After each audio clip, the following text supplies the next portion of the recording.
परम पूज्य सदगुरु को कोटि कोटि नमो चैतन। प्रिय मित्रों, आप सभी के भीतर बैठे चेतन आत्मा को कोटि कोटि नमो चैतन। मित्रों, जीवन मिला है जीने के लिए। बहुत ही सरल है, सहज है, निर्दोष है और निर्दोष आपका जीवन रहा, लेकिन आपने कठिन बना दिया, खंडित बना दिया, कठिन बना दिया, खंडित बना दिया, टुकड़ों में विभाजित कर दिया। ऐसे जीवन को आप जी रहे हो।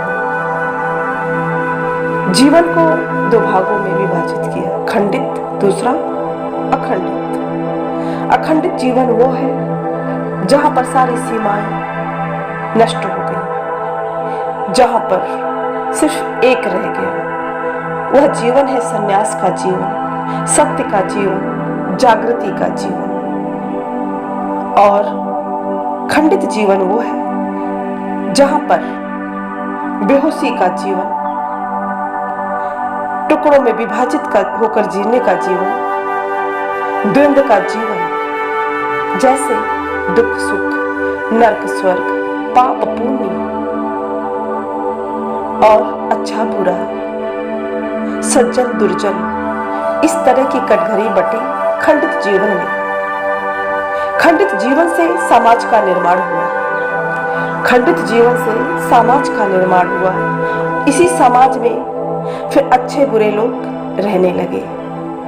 लोग अपने अस्तित्व को भूल गए, वस्तुओं में जीवन यापन करने लगे, विचारों में जीवन यापन करने लगे, दूसरों पे जीवन निर्भर हो गया। इसी कड़ी को आगे बढ़ाते हुए भला व्यक्ति और बुरा व्यक्ति में क्या अंतर है, इसे जानेंगे एक दृष्टांत के माध्यम से, एक कहानी के माध्यम से। एक साधु थे, अपने शिष्यों के साथ एक गांव में प्रवेश किए। उस गांव की बहुत ज्यादा चर्चा थी कि उस गांव के लोग बहुत अच्छे हैं, बहुत भले लोग हैं, बहुत ही सज्जन लोग हैं और लोगों का मान सम्मान करते हैं, जीवन को जीने के लिए अपने आप को प्रेरित करते हैं। वो साधु अपने दो शिष्य को लेकर के उस गांव में प्रवेश किए। वहां पे पहुंचते ही उस गांव के लोग इकट्ठे हुए, साधु का सम्मान किया। सम्मान करके उनका मान सम्मान के लिए आसन बिस्तर भोजन की व्यवस्था किया और समय समय से सत्संग प्रवचन का भी लाभ उठाया और जीवन को मार्गदर्शन किया, प्रशस्त किया। एक दिन दो दिन वो महात्मा जी वहां रहे और महात्मा जी भी उस गांव के लोगों से बहुत ज्यादा प्रसन्न हुए, आनंदित हुए, क्योंकि उनकी भावनाओं को देख करके संत के अंदर लगा कि उनके अंदर परिवर्तन का कुछ रहस्य है, ये बदल सकते हैं। यदि इनको सही से मार्ग दिया जाए, बताया जाए तो ये जाग सकते हैं, द्वंद्व से दूर हो सकते हैं, मिट सकते हैं। साधु ने कहा, बच्चों, अब हम दूसरे गांव में जाएंगे, अब हमें यहाँ से चलना चाहिए। लेकिन गांव वालों ने कहा, हे गुरुजन, हे महात्मा जी, अभी और रुकिए। उस साधु ने कहा, बेटा अब नहीं, संत जहाँ भी जाता है एक दिन दो दिन जाएगा, अपने ज्ञान की चर्चा सुनाएगा, सत्य की बात कहता है, फिर चल पड़ता है, क्योंकि उसको आगे भी लोगों को संदेश, जीवन का संदेश देना होता है। तो लोग राजी हो गए। फिर भी जब राजी हो गए, जब संत चलने लगे, तो वो गांव के लोग बहुत फूट फूट कर रोने लगे।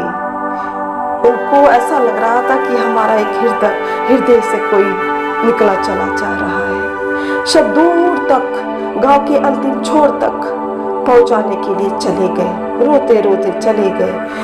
संत ने कहा, बच्चों जाओ, अपने घर लौट जाओ, अपने काम धंधा करो, जो भी आप काम करते हो काम धंधा करो, उसके साथ साथ साधना भजन भी करते रहो, एक दूसरे की भावनाओं को समझने का प्रयास करना। और उसके बाद जो गांव के लोग थे साधु के पैर छूने लगे। तो साधु ने कहा, बेटा, आप सभी को एक ही आशीर्वाद दूंगा कि आप सब लोग उजड़ जाइए, बिखर जाइए, चारों दिशाओं में फैल जाइए। यदि आप फैल जाते हो तो ये मेरा आशीर्वाद है, जीवन में मस्ती छा जाएगी। यह सुनकर गांव वालों को बड़ा सदमा लगा। महात्मा जी हमें कहते हैं उजड़ जाओ। उनके साथ जो दो शिष्य थे वो भी बड़े ही गंभीरता में आ गए कि गुरु जी को क्या हो गया है जो इन्होंने ऐसे बोला, ऐसा कहा। क्या समझने में हेरफेर हो गई गुरु जी को। लेकिन उस समय वो शिष्य कुछ न कहे, क्योंकि भाई वहां पे काफी लोग थे और उस समय कहना ठीक नहीं था।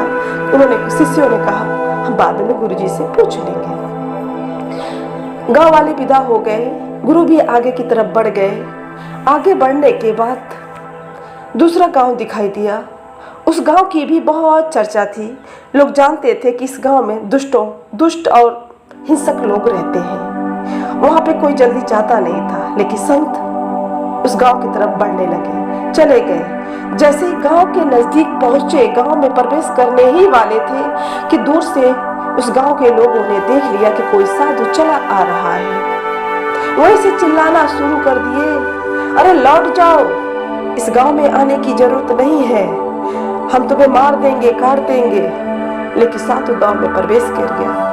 करते ही सारे गांव के पास जो व्यक्ति थे वो पास आ गए और अब शब्द बोलने लगे, गाली गलौज देने लगे, डंडा उठा लिया, कहा महात्मा वापस लौट जाओ। ऐसे ऐसे महात्माओं को हम देखे हैं, महात्मा नहीं आप ठग हो, इतने हट्टे कट्टे हो, ये हो कह करके महात्मा को भगाने का प्रयास किया।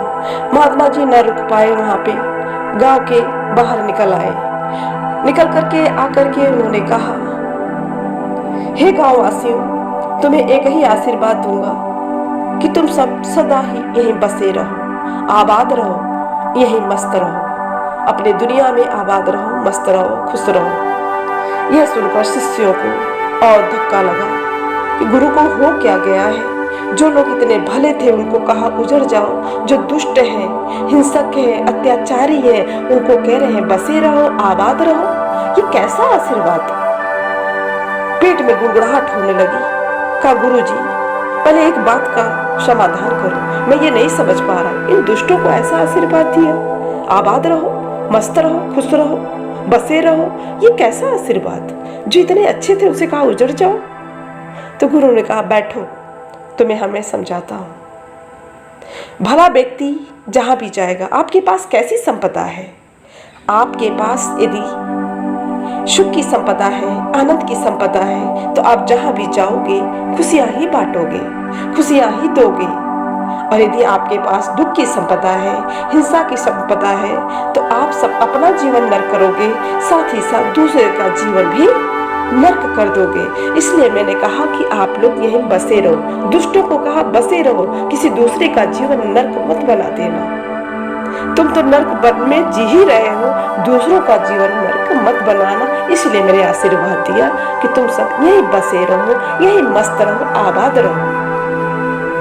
और मैंने उनको कहा वो, क्योंकि वो लोग भले व्यक्ति थे, उजड़ कर कहीं भी चले जाएंगे, जहां जाएंगे स्वर्ग को निर्मित करेंगे, खुशियों को निर्मित करेंगे, जहां का वहां का वातावरण एकदम खुशियों से महक जाएगा, खिल जाएगा, रोम रोम खिल जाएगा, वहां पे जीवन जीवंत की व्यवस्था बन जाएगी। इसलिए प्रेमियों, जीवन को जीने की कला सीखो।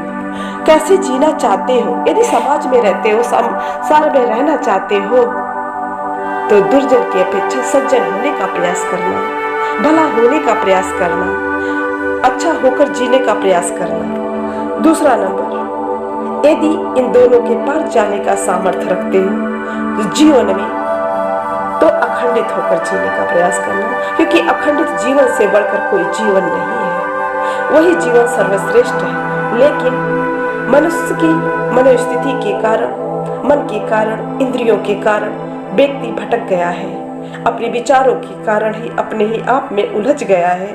इसलिए जीवन को जियो, सादगी से जियो, जाग कर जियो, होश से जियो और भला बनकर जियो, सज्जन होकर जियो। नमो चैतन्य